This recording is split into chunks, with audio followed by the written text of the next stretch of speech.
शुरुआत करेंगे बड़ी खबर के साथ।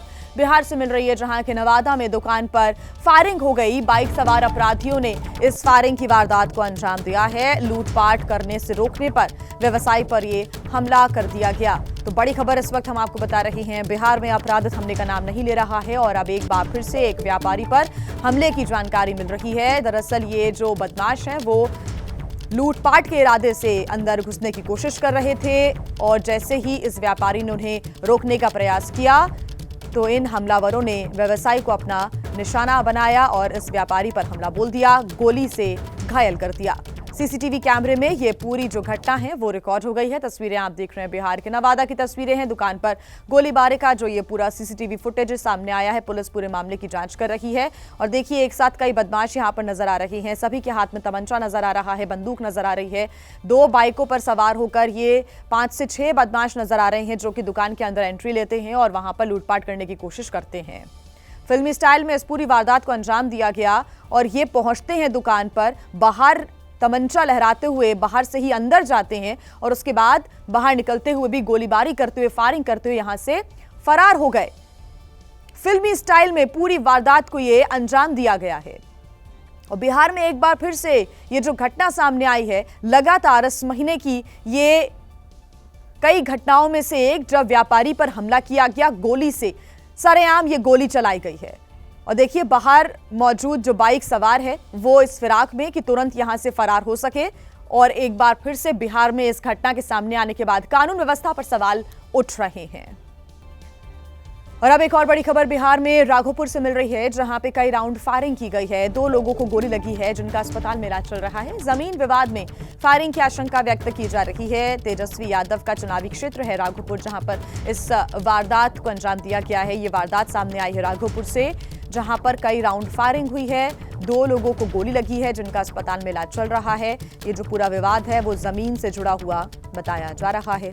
दोनों ही घायलों का जो इलाज है अस्पताल में चल रहा है। पुलिस पूरे मामले की जांच कर रही है।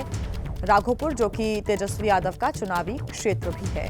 तो जमीन विवाद में फायरिंग की वारदात को अंजाम दिया गया है, ये जानकारी मिल रही है।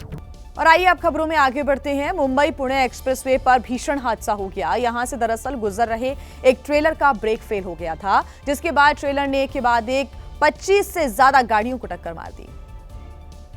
किसी गाड़ी का साइड अगला हिस्सा क्षतिग्रस्त हो गया तो किसी गाड़ी का साइड ट्रेलर के साथ चला गया तो कोई कार ट्रेलर में ही फंस गई। तस्वीरों पर नजर दौड़ाएंगे तो ब्रेक फेल होने के बाद एक्सप्रेसवे पर दौड़े ट्रेलर से हुई तबाही की कतार से कितनी तस्वीरें नजर आएंगी। इस हादसे में एक महिला की मौत हो गई जबकि 21 लोग घायल हो गए। बताया जा रहा है कि ट्रेलर की रफ्तार उस वक्त धीमी हुई जब उसके नीचे एक कार फंस गई। यह हादसा एक्सप्रेसवे की मुंबई लेन पर हुआ।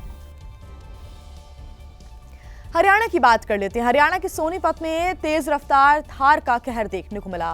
तेज रफ्तार थार ने स्कूटी सवार 2 महिलाओं को रौंद दिया, जिससे दोनों महिलाएं गंभीर रूप से घायल हो गईं। और यह घटना सोनीपत के टीकाराम गर्ल्स कॉलेज के पास हुई। वहां से सीसीटीवी फुटेज सामने आया है। उसमें देखा कि काले रंग की तेज रफ्तार थार आई और स्कूटी को जोरदार टक्कर मारी। इसके बाद स्कूटी थार के नीचे फंस गई। हादसे में स्कूटी सवार 2 महिलाएं गंभीर तौर पर घायल हो गई हैं। जो चला रही थी वो मेरी साड़ी थी, ज्योति नाम उसका, और जो पीछे बैठी थी मेरी भाभी थी।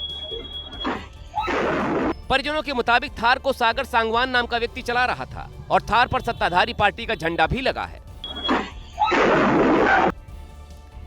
वहीं कर्नाटक की राजधानी बेंगलुरु में ज्वेलरी शॉप में सनसनीखेज वारदात हुई है, जहां पर बंदूक दिखाकर बदमाश 18 लाख के गहने उड़ाकर फरार हो गए। वारदात 24 जुलाई की बताई जा रही है और इसका वीडियो अब सामने आया है। वक्त शॉप बंद करने का था। दुकान बंद करने से पहले ज्वेलरी का सारा सामान अंदर लॉकर में रखने की तैयारी थी। तभी अचानक फिल्मी स्टाइल में बदमाशों की एंट्री हुई। इन्होंने चेहरे पर नकाब और सिर पर टोपी पहनी थी। हाथों में पिस्टल दुकानदार को डराने के लिए काफी थी। दुकानदार ने जिस ट्रे को लॉकर में रखने के लिए इकट्ठा किया, उसे बदमाशों ने एक ही बार में बैग में डाल लिया। बस 10 सेकंड के अंदर पिस्टल के साथ आए बदमाश बैग भरकर वहां से फरार हो गए। दुकानदार की चीख पुकार सुनकर पास के एक दुकान मालिक ने उन्हें रोकने की कोशिश भी की, लेकिन लुटेरों ने उन पर चाकू से हमला कर दिया। 4 बदमाश कार में सवार होकर वारदात को अंजाम देने आए थे। और आइए अब बात करते हैं तुर्की की, जहां के जंगलों में लगी आग अब रिहायशी इलाकों तक पहुंच गई है। आग में सैकड़ों मकान जलकर राख हो चुके हैं। आग बुझाने की अब तक सभी कोशिशें नाकाम साबित रही हैं। तुर्की के बुरसा में दूर दूर तक केवल लपटे ही लपटे और धुएं का गुबार नजर आ रहा है। तो ये तस्वीरें तुर्की के बुरसा की हम आपको दिखा रहे हैं। कई दिनों से यह भीषण आग लगी हुई है और जंगलों की जो आग है वो अब रिहायशी इलाकों तक फैल गई है। तमाम जो प्रयास हैं इस आग पर काबू पाने के किए जा रहे हैं, लेकिन सब नाकाफी नजर आ रहे हैं, क्योंकि ये जो जंगल की आग है अब वो रिहायशी इलाकों तक भी पहुंचने लगी है। यानी कि इसका दायरा लगातार बढ़ता ही जा रहा है। इसको रोकने में नाकामयाब यहाँ पर जो फायर ब्रिगेड्स की टीम है, प्रशासन है, वो नजर आ रहा है। तुर्की की ये तस्वीरें बुरसा, जहां का पूरा जो जंगल है वो इस वक्त आग की चपेट में है और अब लोगों की परेशानी भी बढ़ गई है, क्योंकि पूरा इलाका यहाँ पर धुएं से भरा हुआ है। लोगों को सांस लेने में भी दिक्कतें हो रही हैं। रिहायशी इलाकों तक ये जो जंगल की आग है वो पहुंच चुकी है। इस पर काबू पाने की कोशिशें लगातार की जा रही है, लेकिन अब तक कामयाबी हाथ नहीं लगी। मुंबई के कुर्ला इलाके की बात करेंगे, जहां से चेन स्नैचिंग की खौफनाक घटना सामने आई है। यहां पर बाइक सवार 2 युवकों ने मंदिर से लौट रही एक महिला की चेन छीन ली और मौके से वो वहां फरार हो गए। तस्वीरों में दिखाई दिया कि बाइक सवार 2 युवक दूसरी ओर से आ रही महिला के पास रुक गए। शुरुआत में लगा कि वो महिला से बात कर रहे हैं, लेकिन अगले ही पल बाइक पर पीछे बैठे युवक ने महिला के गले में पड़ी चेन पर हाथ साफ कर दिया और दोनों बाइक सवार तेजी से फरार हो गए। वहीं घटना सामने आते ही कुर्ला पुलिस एक्टिव हुई और कुछ ही घंटों में दोनों आरोपियों को गिरफ्तार किया। पुलिस ने बताया कि एक आरोपी, जिसका नाम मोहित है, उसने ऑनलाइन एविएटर गेम खेलने के लिए लोगों से उधार लिया, लेकिन वो 85,000 रुपए हार गया। ऐसे में जब कर्जदारों ने दबाव बनाया तो आरोपियों ने लूट का रास्ता चुना। आंध्र प्रदेश के तिरुपति में बाइक सवार लोगों पर तेंदुए ने हमला कर दिया। तेंदुए ने बाइक सवार लोगों पर झपट्टा मारा और उन्हें अपना शिकार बनाने की कोशिश की, जिसका एक दिल दहला देने वाला वीडियो सामने आया है। और वीडियो में दिखा कि बाइक सवार लोग तिरुपति जू पार्क रोड से जा रहे थे। इसी दौरान जंगल से अचानक तेंदुआ आया और बाइक सवार लोगों पर हमला कर दिया। तेंदुआ हर हाल में बाइक सवार लोगों को गिराना चाहता था, लेकिन गनीमत रही कि बाइक गिरी नहीं, क्योंकि अगर बाइक गिरती तो तेंदुआ बाइक सवार लोगों को अपना शिकार बना सकता था। इस वीडियो को पीछे से आ रहे कार सवार लोगों ने रिकॉर्ड कर लिया। वहीं तेंदुए के हमले से बचने के बाद बाइक सवार लोगों ने राहत की सांस ली। तो वहीं बिहार के गया जिले से सामने आई गैंगरेप की एक घटना ने सबको शर्मसार कर दिया। यहां चलती एम्बुलेंस में महिला अभ्यर्थी के साथ गैंगरेप किया गया। और हुआ यूं कि होमगार्ड भर्ती के लिए महिला दौड़ में भाग लेने के लिए आई थी, लेकिन दौड़ के दौरान महिला अभ्यर्थी बेहोश होकर गिर गई। इसके बाद एम्बुलेंस बुलाई गई। इसी दौरान अस्पताल ले जाते समय रास्ते में एम्बुलेंस ड्राइवर और टेक्नीशियन ने महिला के साथ गैंगरेप किया। महिला अभ्यर्थी ने यह आरोप लगाया कि एम्बुलेंस में जो कर्मी थे उनके द्वारा उसके साथ दुर्व्यवहार और दुष्कर्म किया गया है। महिला की शिकायत पर पुलिस ने एम्बुलेंस ड्राइवर विनय कुमार और टेक्नीशियन अजीत कुमार को गिरफ्तार कर लिया है। महाराष्ट्र के नांदेड़ में फिल्मों जैसा नजारा देखने को मिला है। यहां पर नदी से रेत निकाल रहे रेत माफिया पर पुलिस कार्रवाई करने के लिए पहुंची तो रेत माफिया ने नदी में छलांग लगा दी। इसके बाद भाग रहे रेत माफिया को पकड़ने के लिए पुलिस अधिकारी भी नदी में कूद गए। पुलिस ने जैसे को तैसा वाला व्यवहार किया और गोदावरी नदी को तैरकर भाग रहे दोनों खनन माफिया को गिरफ्तार कर लिया। पुलिस ने मौके से 21,75,000 रुपए की अवैध रेत भी जब्त की। पुलिस को सूचना मिली थी कि गोदावरी नदी में अवैध रूप से खनन किया जा रहा है। इसके बाद पुलिस ने यह कार्रवाई की। नागपुर के एक कार्यक्रम में केंद्रीय मंत्री नितिन गडकरी ने एक बड़ा बयान दिया है। कहा है कि सरकार बहुत निकम्मी होती है, कहना है नितिन गडकरी का। साथ ही गडकरी ने कहा कि कॉर्पोरेशन एनआईटी के भरोसे कोई काम नहीं होता, ये कहना है नितिन गडकरी का। साथ ही उन्होंने इस कार्यक्रम के दौरान कहा कि ये चलती गाड़ी को पंक्चर कर देते हैं। दरअसल नितिन गडकरी नागपुर में स्टेडियम बनने के सिलसिले में बात कर रहे थे और इसी दौरान उन्होंने कहा कि मेरी बहुत इच्छा है कि नागपुर में स्टेडियम बने, लेकिन मेरे 4 साल के अनुभव के बाद मुझे ये समझ आ गया कि सरकार जो चीज होती है बहुत निकम्मी होती है। मैं तो राजनीति में हूँ, यहाँ तो फोकट का बाजार लगा होता है। तो केंद्रीय मंत्री नितिन गडकरी ने यह बड़ा बयान दिया है, सुनवाते हैं आपको। मेरी बहुत इच्छा है कि नागपुर में 300 स्टेडियम खेलने के बनाना है, पर मेरे 4 साल के अनुभव के बाद मेरे ध्यान में आया कि सरकार जो चीज होती है बहुत निकम्मी होती है। कारपोरेशन, एनआईटी, इनके भरोसे कोई काम नहीं होता। ये चलते गाड़ी को पंक्चर करने का एक्सपर्टाइज उनके पास होता है। फुकट में कोई सिखाना नहीं चाहिए। मैं तो राजनीति में हूं, यहाँ तो फुकटों का बाजार होता है पूरा हर चीज फुकट में चाहिए, मैं नहीं देता फुकट में। और आइए अब बात करते हैं हिमाचल प्रदेश की, जहां के मंडी में इन दिनों भारी बारिश के बाद नदियां उफान पर हैं। लोग अपनी जान जोखिम में डालकर नदी नाले पार कर रहे हैं। तस्वीरें आपको दिखा देते हैं थुनाग के जूड इलाके की, जहां पर एक महिला कुछ लोगों के साथ उफनती हुई नदी पार कर रही थी और इसी बीच महिला का संतुलन बिगड़ गया और वो नदी में गिर गई। जैसे ही महिला गिरी, कुछ लोग नदी में बचाने के लिए कूद पड़े। आखिरकार कड़ी मशक्कत के बाद महिला को स्थानीय लोगों ने बचा लिया। महिला अन्य लोगों के साथ राशन का सामान लेने के लिए गई थी, लेकिन इस वक्त हिमाचल प्रदेश में अलग अलग इलाकों में जोरदार बारिश हो रही है। नदी नाले उफान पर हैं। ऐसे में लोग अपनी जान को जोखिम में डालकर नदी नालों को पार करते हैं पुल के माध्यम से, और इस पुल से महिला नीचे गिर गई। वो इस रास्ते को पार करना चाह रही थी, लेकिन उनका संतुलन बिगड़ा और महिला पुल से नीचे नदी में गिर गई। गनीमत रही कि वहां पर कुछ लोग मौजूद थे और महिला को समय रहते बचा लिया गया, नहीं तो आप पानी की रफ्तार देख सकते हैं। बड़ा हादसा यहां पर हो सकता था। हिमाचल प्रदेश की मंडी की ये तस्वीरें हैं। मंडी का एक गांव जहां पर रास्ता पार करना जान जोखिम में डालना जैसा नजर आता है। मुख्यमंत्री योगी आदित्यनाथ की कर्मस्थली गोरखपुर में किडनैपिंग की एक घटना से हड़कंप मच गया है। दरअसल 3 बदमाशों ने रिटायर्ड एयरफोर्स कर्मी अशोक जायसवाल को किडनैप किया और पत्नी से 1 करोड़ रुपए की फिरौती की मांग की। लेकिन यूपी पुलिस ने 12 घंटे के भीतर ही अशोक जायसवाल को बरामद कर उनके परिजनों को सौंप दिया। सही सलामत है, मिल लीजिए। अब ठीक है ना? अशोक जायसवाल के घर लौटते ही परिवार वालों की खुशी का ठिकाना नहीं रहा। उन्हें सही सलामत देखकर पूरा परिवार भावुक हो गया। परिजनों के मुताबिक शुक्रवार सुबह 5:30 बजे वो स्विमिंग करने के लिए घर से निकले थे और फिर लापता हो गए। इसके बाद किडनैपर्स ने फोन करके 1 करोड़ रुपए की फिरौती मांगी थी। हालांकि पुलिस ने उन्हें अगवा करने वाले तीनों किडनैपर्स को गिरफ्तार कर लिया है। साउथ बेंगलुरु के एक गांव में हुई आत्महत्या का पुलिस ने सनसनीखेज खुलासा किया है।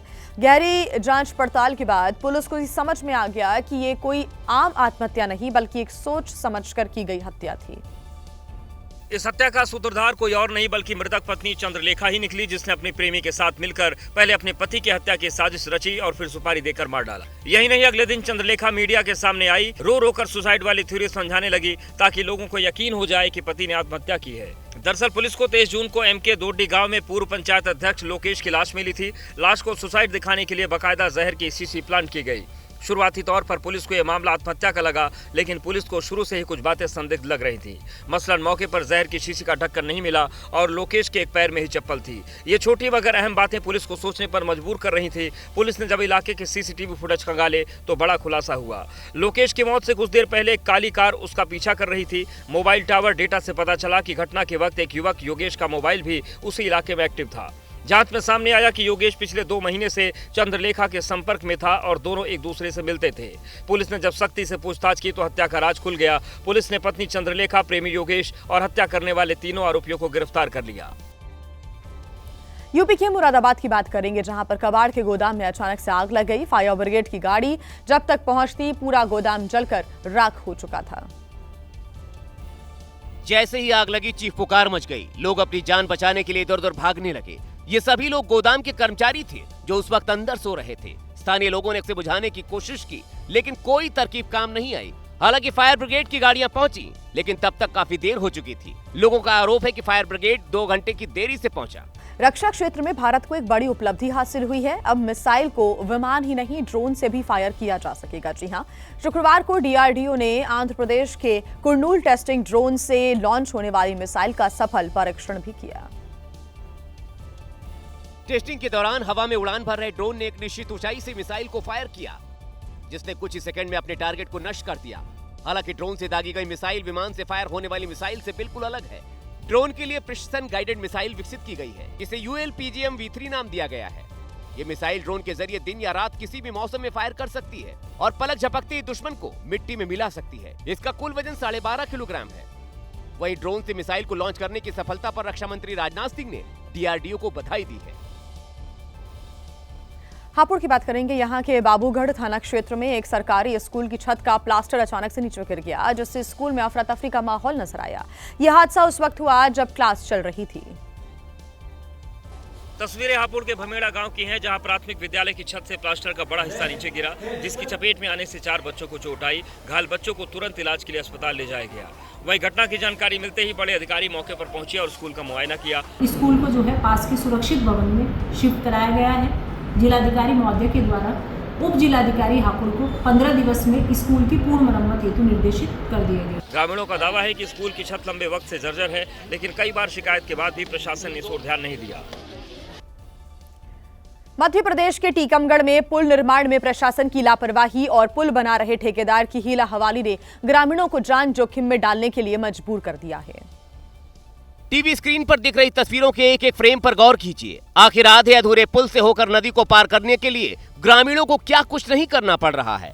जिस ओर पुल का निर्माण बाकी है वहां ग्रामीणों ने लकड़ी का काम चलाऊ पुल बना रखा है। इसके जरिए अगर बाइक नीचे उतारनी है या फिर चढ़ानी है तो पहले बाइक को रस्सी से बांधा जाता है और फिर इस रस्सी को 2-3 लोग पुल पर पकड़कर खड़े हो जाते हैं। वही 2 लोग बाइक को लेकर लकड़ी के काम चलाऊ पुल पर चलते हैं। सोचिए अगर पुल पर चढ़ने या उतरने के दौरान पैर फिसल जाए तो क्या होगा। लेकिन लगता है इससे प्रशासन को कोई फर्क नहीं पड़ता। तस्वीरें यूपी एमपी बॉर्डर से होकर गुजरने वाली जमीनी नदी पर 4 करोड़ 42 लाख रुपए की लागत से बन रहे पुल की हैं। आप हैरान होंगे, आधे अधूरे पुल का निर्माण पिछले 3 साल से हो रहा है, लेकिन निर्माण अब तक पूरा नहीं हुआ। हाँ, ग्रामीणों की परेशानी जरूर बढ़ गई है। वहीं उधर महाराष्ट्र के कई जिलों में इस वक्त तेज बारिश के बाद हालात बेहद खराब हैं। महाराष्ट्र के बुल्ढाना जिले में तो 4 किसान नदी में फंस गए। चारों किसान खेत से काम निपटा पर अपने घर वापस लौट रहे थे और तभी उनका ट्रैक्टर उपनाए हुए रास्ते को पार नहीं कर सका और नदी में बह गया, जिसके बाद ट्रैक्टर सवार इन चारों किसानों की जान पर संकट आ गया। हालांकि गांव वालों ने मदद की और कांच नदी में फंसे एक पुरुष किसान समेत 3 महिला किसानों को रस्सी के सहारे सुरक्षित बाहर निकालना शुरू किया गया। क्योंकि कांच नदी का बहाव काफी तेज था, इसलिए महिलाओं को नदी पार करने में बहुत दिक्कत आई। हालांकि गांव वालों ने हिम्मत नहीं हारी और घंटों की मशक्कत के बाद सभी को नदी पार करा दिया गया। देखिए, प्रशासन की बदहाली देख देखकर लोग थक गए हैं और इसलिए और अधिकारियों को लगता है अब कि कोई फर्क नहीं पड़ता। जम्मू कश्मीर के कठुआ में बच्चे उफनती हुई नदी को पार करके स्कूल जा रहे हैं, लेकिन ऐसा लगता है कि अधिकारियों को इससे कोई मतलब नहीं है। और बदइंतजामी की तो हद हो गई। बच्चे रोज अपनी जान दांव पर लगा रहे हैं, रोज सेवा नदी को अस्थायी झूला के जरिए पार कर रहे हैं, लेकिन अधिकारी हैं कि इस ओर कोई ध्यान ही नहीं हो रहा। हमें रोज यहाँ से जाना पड़ता है तो इधर खतरा होता है। बच्चे तो बच्चे, इनके माता पिता और गांव वाले भी मांग कर रहे हैं कि नदी के ऊपर पुल बनवाया जाए, लेकिन अभी तक बच्चों की इस मांग पर किसी ने ध्यान नहीं दिया। नतीजन बच्चे हर दिन स्कूल जाने के लिए अपनी जान इसी तरह से जोखिम में डालने को मजबूर हैं। देखिए, कांवड़ यात्रा का समापन हो चुका है, लेकिन कांवड़ को लेकर सियासी विवाद अब भी जारी है। अब बलिया के सिकंदरपुर से समाजवादी पार्टी के विधायक मोहम्मद जियाउद्दीन रिजवी ने कुछ ऐसा कह दिया है जिस पर विवाद बढ़ गया है। बलिया में एक कार्यक्रम में बोलते हुए समाजवादी पार्टी के विधायक जियाउद्दीन रिजवी ने कहा, कांवड़ में सिर्फ वही लोग जाते हैं जो अनपढ़ और अंधविश्वासी हैं। कोई आईएएस का बेटा, कोई पीसीएस का बेटा, अमित शाह का बेटा, अनिल अंबानी का बेटा या भाजपा के कोई एमपी एमएलए का बेटा कांवड़ यात्रा में नहीं गया।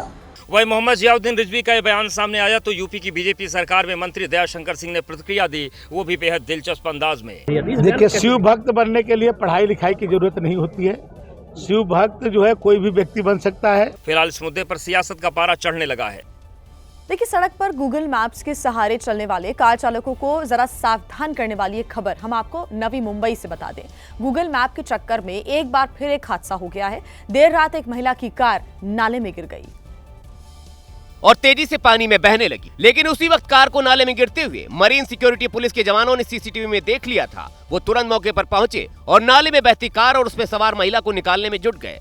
हादसे के पीछे की वजह गूगल मैप को बताया जा रहा है। महिला अपनी कार से उल्वे की तरफ जा रही थी, लेकिन बेलापुर के खाड़ी पुल से जाने के बजाय महिला ने पुल के नीचे का रास्ता पकड़ लिया, क्योंकि गूगल मैप पर उसे वो रास्ता सीधा नजर आ रहा था। और जैसे ही ब्रिज का रास्ता छोड़कर वो नीचे की तरफ बढ़ी, ध्रुवतारा जेट्टी पर उसकी कार सीधे नाले में गिर गई और डूबने लगी। वहां मौजूद मरीन सिक्योरिटी के जवानों ने महिला को तुरंत बचा लिया और कार को भी क्रेन से खींचकर बाहर निकाला।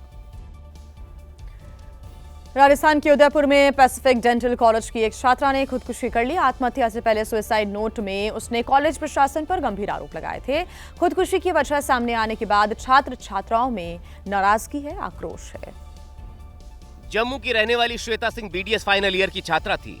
उसने अपने कमरे में फांसी लगाकर जान दे दी, जिसके बाद पैसिफिक डेंटल कॉलेज के छात्रों में गुस्सा है। छात्र कॉलेज प्रशासन के खिलाफ प्रदर्शन करने लगे और आरोपियों के खिलाफ कठोर कार्रवाई की मांग की।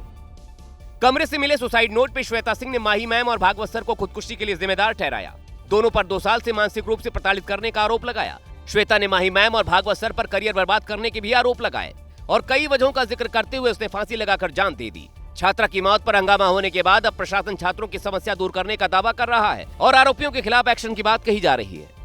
सुसाइड नोट है तो जो भी पुलिस भी कार्रवाई करेगी और उनको इमीडिएट इफेक्ट से कॉलेज से निकाला जाता है। बात करेंगे बेंगलुरु की, जहां के बैनरघट्टा बायोलॉजिकल पार्क से 4 हाथियों को जापान भेजा गया है। गुरुवार देर रात एक खास मालवाहक प्लेन से सभी हाथियों को रवाना किया गया। जिन 4 हाथियों को जापान के ओसाका भेजा गया उनमें 3 मादा और 1 नर हाथी शामिल है। इनके नाम है तुलसी, गौरी, श्रुति और सुरेश। बेंगलुरु से निकलने के बाद इन हाथियों ने करीब 12 घंटे की हवाई यात्रा की। ओसाका में लैंड होते ही सभी हाथियों को एक खास तरह की गाड़ी में रखा गया और फिर सड़क मार्ग से 20 घंटे का सफर तय करने के बाद हाथी अपने नए घर हिमेजी सेंट्रल सफारी पार्क पहुंचे। खास बात यह रही कि विमान को हाथियों के कुल वजन के आधार पर चुना गया। हाथियों को जापान ले जाने का सारा खर्च जापान के चिड़ियाघर ने ही उठाया था। देखिए, इस वक्त बारिश के दिनों में देश भर के कई सरकारी स्कूलों के छात्र खौफ में हैं। जर्जर भवन कब गिर जाए किसी को मालूम नहीं।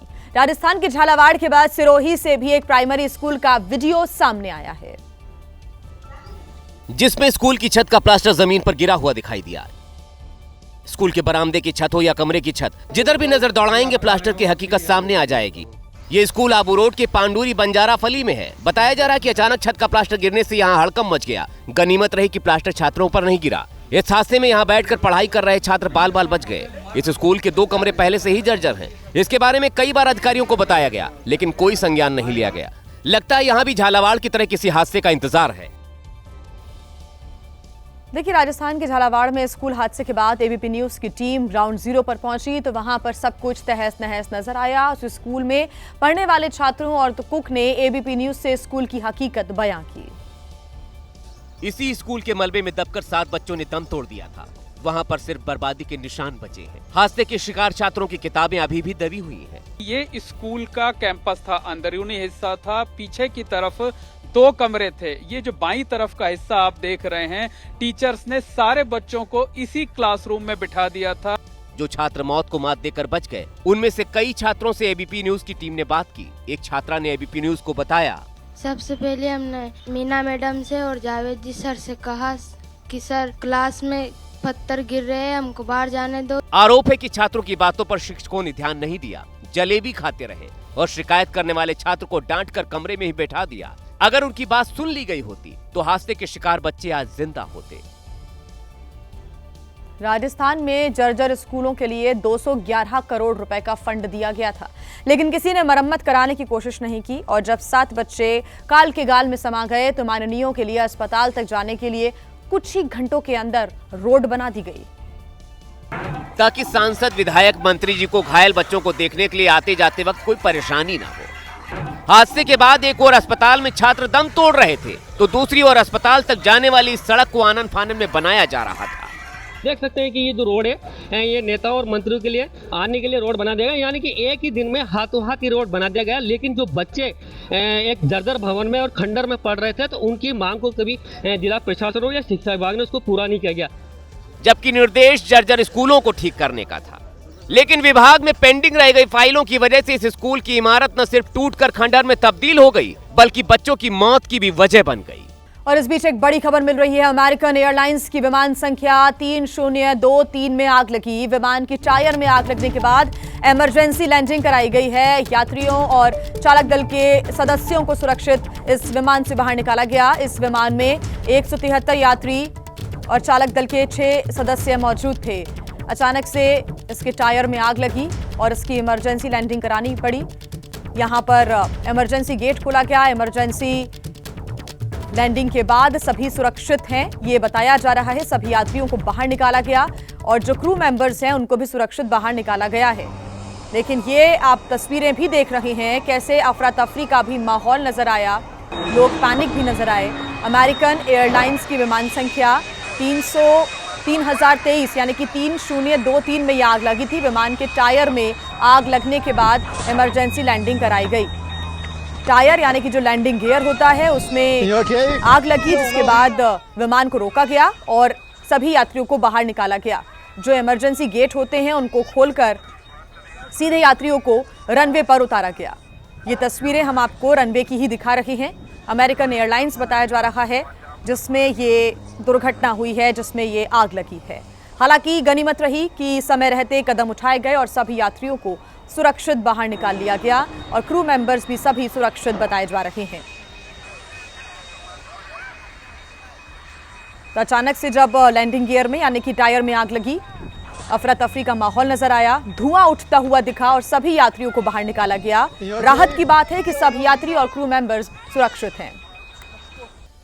और आइए अब खबरों में आगे बढ़ते हैं, बात करेंगे राजस्थान की, जहां कि अजमेर में तेज बारिश की वजह से मंदिर का एक हिस्सा गिर गया। सुरक्षा के मद्देनजर अब प्रशासन ने पूरे मंदिर को ही जेसीबी से गिरा दिया है। बस 4 सेकेंड और एक झटके में जर्जर मंदिर जमींदोज। अजमेर के कृष्ण कन्हैया मंदिर को प्रशासन ने पूरी तरह गिरा दिया। मंदिर लंबे समय से बेहद जर्जर हालत में था, जिससे अक्सर अनहोनी की आशंका बनी रहती थी। दरअसल लगातार हो रही बारिश से मंदिर का एक हिस्सा पहले ही गिर गया था। वो तो गनीमत रही कि कोई घायल नहीं हुआ। सुरक्षा के मद्देनजर जिला प्रशासन ने मंदिर को गिरा देने में ही भलाई समझी और अब मंदिर का जीर्णोद्धार दोबारा किया जाएगा।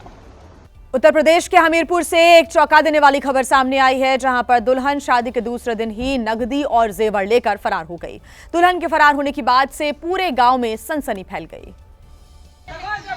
दुल्हन तो नहीं मिली, लेकिन उसके कपड़े जरूर खेत से बरामद हो गए। तलाशी के दौरान दूल्हे के परिजनों ने इन कपड़ों को खेत से ढूंढ निकाला। दूल्हा दुल्हन की तलाश में गांव के अंदर ड्रोन चलवा रहा है, जिससे कि भागी गई दुल्हन का सुराग मिल सके। एक सीसीटीवी में दुल्हन के गांव से खेतों की तरफ जाने का वीडियो भी सामने आया।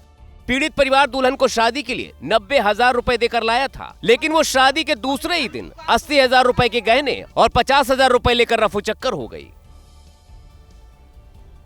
बिहार के बेतिया में 1 साल के बच्चे ने जहरीले कोबरा को दांत से काट लिया। बच्चे के काटने से कोबरा की मौके पर ही मौत हो गई, जबकि बच्चे का इलाज अस्पताल में चल रहा है। यही वो छोटा बच्चा है जिसके काटने से जहरीले कोबरे ने भी दम तोड़ दिया। कोबरा को काटने के बाद बच्चा कुछ देर के लिए बेहोश हो गया। परिजन इसे नजदीकी अस्पताल लेकर आए, जहां प्राथमिक उपचार के बाद इसे बेतिया मेडिकल कॉलेज रेफर कर दिया गया। राहत की बात है कि बच्चा अब स्वस्थ है और डॉक्टरों की निगरानी में है। परिजनों के मुताबिक बच्चा जब आंगन में खेल रहा था, उसी दौरान जहरीला कोबरा बच्चे के पास आ गया। बच्चे ने खेल खेल में कोबरा को अपने दांतों से काट लिया। यह अनोखी घटना हर तरफ चर्चा का विषय बनी हुई है। उत्तराखंड में LUCC चिटफंड घोटाले को लेकर कांग्रेस ने बीजेपी पर निशाना साधा है और इस मामले को लेकर सवाल उठाने वालों से पूछा है कि उत्तराखंड के पूर्व CM त्रिवेंद्र सिंह रावत के सलाहकार KS पवार की कंपनी के सोशल बेनिफिट म्यूचुअल फंड घोटाले पर क्यों खामोश हैं। LUCC के साथ ही KS पवार की कंपनी के कथित घोटाले की जांच की भी मांग की है। उत्तराखंड की भारतीय जनता पार्टी की सरकार यानी धामी की सरकार भ्रष्टाचार पर दोहरे मानदंड क्यों अपनाती है। कांग्रेस ने आरोप लगाया कि घोटाले में पूर्व CM त्रिवेंद्र सिंह के औद्योगिक सलाहकार KS पवार की पत्नी की सीधी भूमिका थी। उनकी पत्नी जिस कंपनी में निदेशक 200 करोड़ रुपए से ज्यादा का घोटाला बंदरबाट, लाखों लोग उसमें जो है पीड़ित, उसकी जांच कब होगी CBI से। कांग्रेस ने सवाल उठाया कि LUCC घोटाले में CBI जांच की संस्तुति हुई। उनकी भी जांच हो, इनकी भी जांच हो, वो भी जेल में जाए, ये भी जेल में जाए। क्यों नहीं इनकी सबकी जांच सुप्रीम कोर्ट के सीनियर जज की निगरानी में हो, ताकि दूध का दूध पानी का पानी हो सके।